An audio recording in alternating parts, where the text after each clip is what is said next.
नमस्कार साथियों, मैं कृष्ण कुमार सारण, प्रदेश अध्यक्ष राजस्थान किसान यूनियन,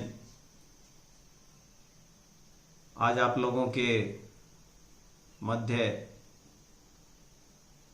पुनः उपस्थित हुआ हूं।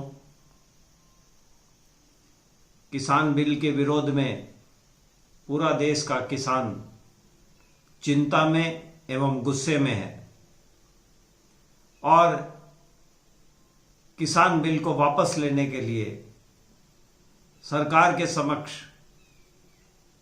अपनी बात कहने के लिए दिल्ली पहुंचना चाहता है।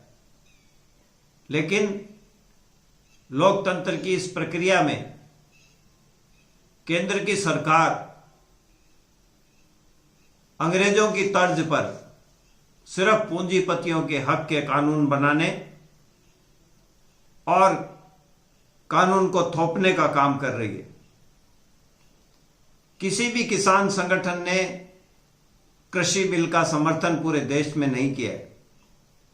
फिर किसके भले के लिए यह कानून आया, किससे पूछ करके, किसकी सलाह पर यह कानून बनाया, कौन सी कमेटी ने इसकी रिकमेंडेशन दी, इसका कोई उत्तर केंद्र सरकार के पास नहीं। इस कानून के बारे में भ्रम फैलाया जा रहा है कि बिचौलियों को खत्म करने के लिए कानून है, किसान को उसकी फसल का ज्यादा भाव दिलाने के लिए कानून है, किसान के भविष्य सुदृढ़ करने के लिए कानून है। हमारे प्रधानमंत्री सिवाय झूठ बोलने के 7 साल में उन्होंने और कुछ नहीं किया।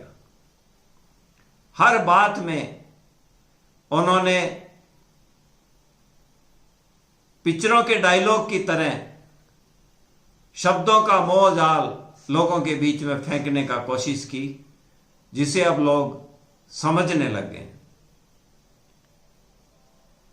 बड़े आश्चर्य की बात है, संघ देश का सबसे बड़ा संगठन कहने वाला अपने आप को 630 संगठन उन्होंने बना रखे हैं पूरे देश में, और ये दंभ भरते हैं कि हम देश में कोई भी विकृति आती है उसके खिलाफ हम खड़े होते हैं, उसकी मदद में हम खड़े होते हैं। और किसान इस वक्त गंभीर स्थिति की पीड़ा में है और उस पूरे संघ के राष्ट्रभक्तों की उपलब्धता पूरे देश में कहीं देखने को नहीं मिली। जबान पे जैसे ताला पड़ गया।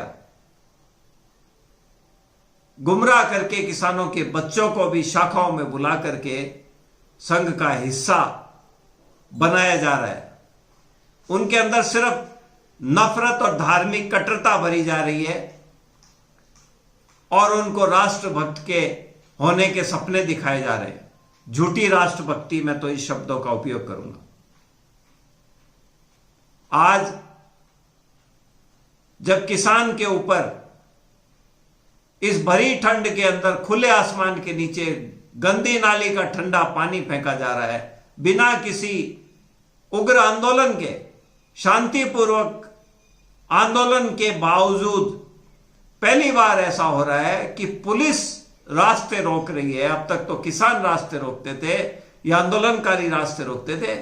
पहली बार देश के इतिहास में रहा है कि पुलिस किसानों का रास्ता दिल्ली में अपनी बात सरकार को कहने के लिए, जाने के लिए, रोकने के लिए किया जा रहा है।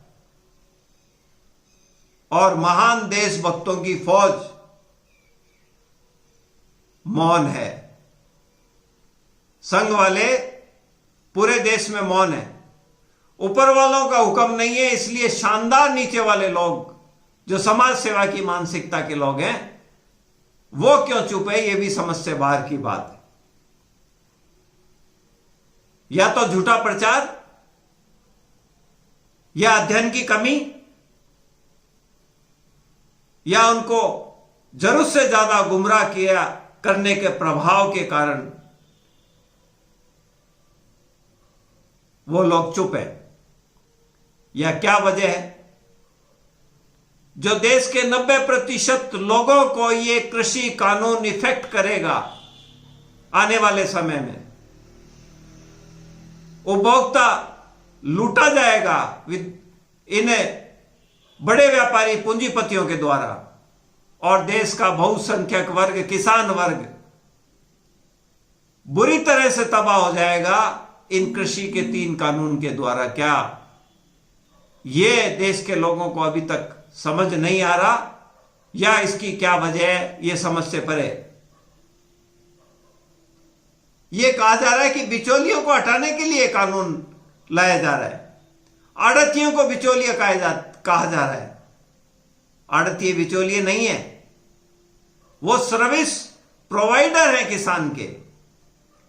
किसान जब अपना धान लेकर के आड़तिये के यहाँ जाता है, वो उस धान की सफाई करवाता है, उसको बोरियों में पैक कराता है, उसकी वाजिब कीमत तय करके अपना कमीशन लेता है।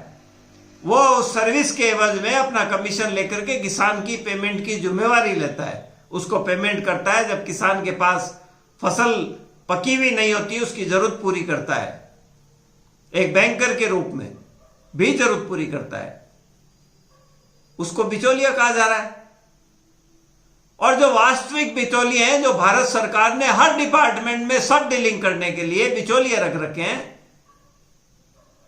वो बिचौलिए नहीं है। क्योंकि जो खुद बिचौलियों के मार्फत काम करते हैं, उनको दुनिया की सबसे बेहतरीन मंडी व्यवस्था पंजाब और हरियाणा की किसान की मंडी की व्यवस्था, उसको बिचौलियों का जमावड़ा कहा जा रहा है। यह झूठ बोला जा रहा है कि किसान अब पूरे देश में अपना अनाज बेच सकता है, अपनी उत्पाद बेच सकता है। क्या पहले इस पे प्रतिबंध था? जब 1977 में जनता पार्टी की सरकार बनी थी और पहला जब पार्लियामेंट का सेशन आया था, उसमें पहला बिल यह पास किया गया था, किसान अपना उत्पाद पूरे देश में कहीं भी बेच सकता है। उसी के नतीजे हैं कि हिमालय का सेब देश के हर कोने में पहुंचता है, कोई रोक टोक नहीं। पंजाब का गेहूं पूरे देश में जाता है, पंजाब का धान पूरे देश के अंदर जाता है, कोई रोक टोक नहीं।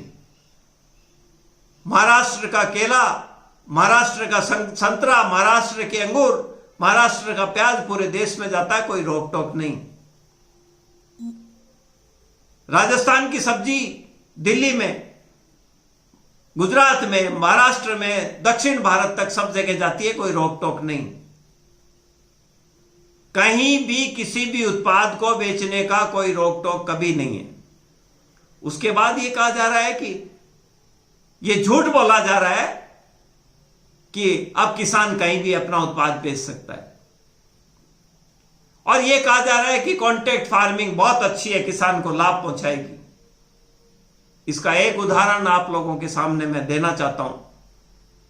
गन्ना उत्पादन जो किसान है, वो शुगर मिल जो प्राइवेट हैं, उनसे एग्रीमेंट करता है गन्ने के एवज में कि उनको सीजन के बाद पेमेंट किया जाएगा, और वो 2-2 साल तक पेमेंट नहीं करते, फिर आंदोलन करके पेमेंट किया जाता है। गन्ना 8.5% उसके उत्पाद के हिसाब से, चीनी के उत्पाद के हिसाब से ली जाती है, और ये एग्रीमेंट में उल्लेख है कि उससे ज्यादा उसके प्रोडक्टिविटी आएगी तो उसके डिफरेंस का पैसा किसान को साल के अंत में दिया जाएगा। देश में एक भी उदाहरण ऐसा नहीं है कि 10% की जहां उत्पादकता आई है गन्ने से शुगर बनाने की, 1 रुपया भी किसान को कहीं दिया हो। यह हकीकत है, ये उदाहरण है निजी कंपनियों के शोषण के। कह रहे हैं कोई एक पैसे वाला आएगा, 2 गांव 3 गांव के गेहूं खरीद के चला जाएगा, उसके कृषि उत्पादन खरीद लेगा और उसका पेमेंट नहीं देगा, तो किसान एसडीएम साहब के पास जाएगा और एसडीएम साहब एक कमेटी गठित कर देंगे। उनके हाथ में भी कुछ नहीं, और कमेटी किसके हक में निर्णय देगी ये हम सब जानते हैं।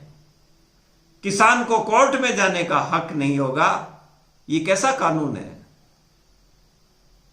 ये किसके हक में कानून बनाया गया है? किससे पूछ के बनाया गया है?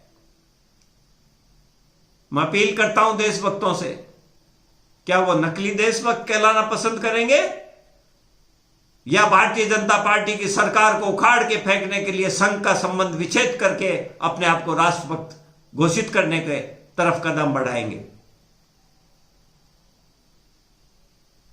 उनको इस परीक्षा से गुजरना है और अपनी राष्ट्रभक्ति साबित करनी है। यह उनके लिए समय है।